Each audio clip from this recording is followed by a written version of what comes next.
ఉపాధ్యాయులందరికీ శిరస్సు నుంచి నమస్కారాలు తెలియజేసుకుంటున్నాను. ఎందుకంటే ఇంత ఉన్నతమైన కార్యక్రమాన్ని వాళ్ళు కూడా స్వార్థం లేకుండా, ఒక టీచర్ మనస్తత్వం ఎలా ఉంటుందో తెలిసిన వ్యక్తిని నేను టీచర్ కాకపోయినా నా క్లాస్మేట్స్ వీళ్ళందరూ టీచర్సే. నేను కాలేదు. ఆ రోజు నాకున్న ఆర్థిక పరిస్థితులు కావచ్చు, ఏదైనా కావచ్చు. అయితే ఒక టీచర్ ఏ విధమైన కలుషం లేకుండా, తన కొడుకు కాకుండా తన దగ్గర ఉన్న చదువుకున్న ప్రతి విద్యార్థి కూడా ఒక మంచి స్థాయిలో ఉండాలని కోరుకున్న స్వార్థం లేకుండా ఉండే టీచర్ ఏకైక టీచర్స్ మాత్రమే. వాళ్ళదే తపన. మా నియోజకవర్గంలో నిరుద్యోగం అవుతుంది, వాళ్ళకి ఎట్టి పరిస్థితుల్లోనే డిఎస్ఐలో సెలెక్ట్ అవ్వాలి కాబట్టి ఎట్టి పరిస్థితుల్లోనే మనకు ఎక్కువ ఉద్యోగాలు రావాలి తప్పంతో వాళ్ళు కూడా రాత్రిపడి కట్టుబడి ఈ కార్యక్రమం చేశారు.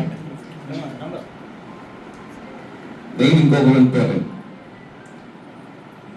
మధులో నాకు మిత్రుడు, బిజినెస్ పార్ట్నర్ మీ అందరికీ తెలియదు కానీ మీ మధు, ఈ మహేంద్ర మధు, ఆయన కూడా ఎక్కడెక్కడో వెన్యూ కోసం దిగుతుంటే లేదన్నా నేను అన్ని రెడీ చేసి పెడతా, మీకు ఏం అవసరం లేదు, బెంచెస్ నుంచి సైరీస్ నుంచి ఆల్రెడీ ఫ్యాన్ నుంచి అన్ని నాటి బాధ్యత, కొత్త పెయింట్ లేసి అన్ని నేను రెడీ చేస్తానని చెప్పేసి ఆయన వచ్చి స్వచ్ఛందంగా వచ్చిన ఆయనకు కూడా మనందరి తరపున కృతజ్ఞత తెలియజేయాలి.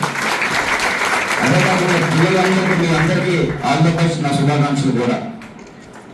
నేను టీచర్ అవ్వాలనుకున్నాను, అవ్వలేకపోయాను. ఒక సామాన్యమైన కుటుంబం నుంచి వచ్చాను, మీ అందరికీ తెలిసిన విషయమే. ఒక రైతు కూలీ ఫ్యామిలీ నుంచి వచ్చిన వ్యక్తిని నేను. మన నియోజకవర్గం 175 నియోజకవర్గాల్లో వెనుకబడి ఉన్న నియోజకవర్గం.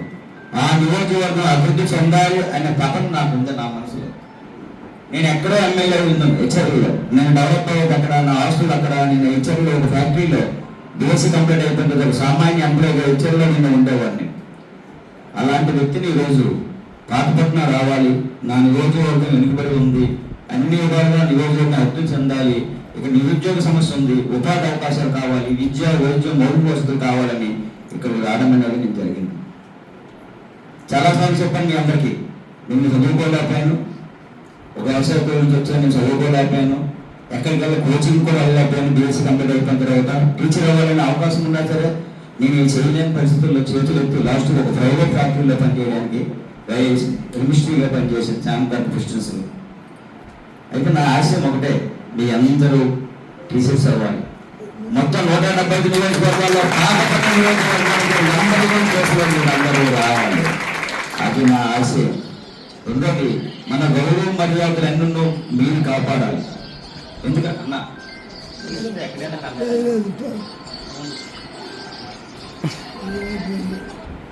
మనం ఎట్టి పరిస్థితుల్లో కాపాడాలి. గర్వంగా నేను రేపు మెగా డిఎస్ఎంఏ చంద్రబాబు నాయుడు గారు సంతం పెట్టినప్పుడే నేను అనుకున్నా, ఎట్టి పరిస్థితుల్లోనే ఇక్కడ కోచింగ్ పెట్టాలి, రాష్ట్ర స్థాయి ఫ్యాకల్టీలు అన్ని ఫ్యాకల్టీలు తీసుకొని వచ్చి మా పిల్లలందరికీ మంచి భవిష్యత్తు కావాలి. పాతపట్నం నియోజకవర్గం అంటే టీచర్స్ కును ఆర్మీ ఎంప్లాయీస్ కున్న స్థానం అని ఇంకెవరికి ఉండకూడదు అనే తపన నాకు ఉండేది. అందుకోసం మీరందరూ ఉద్యోగాలు చేయాలి. మీరందరూ టీచర్స్ అయితే మీలో నేను చూసుకోవాలనుకుంటున్నా. నేను ఇంకో విషయం చూసలేదు, కడుతున్నప్పుడు ఫస్ట్ స్వచ్ఛందంగా వెళ్ళి వాళ్ళకి డబ్బు తీసుకుని బిల్డింగ్కి అన్ని విషయాలు వాళ్ళు సపోర్ట్ చేస్తూ ఇప్పుడు కూడా జిల్లా విద్యుత్ గౌరవ చూసిగా నేను ఉన్నాను. టీచర్స్ నేను చేసాను.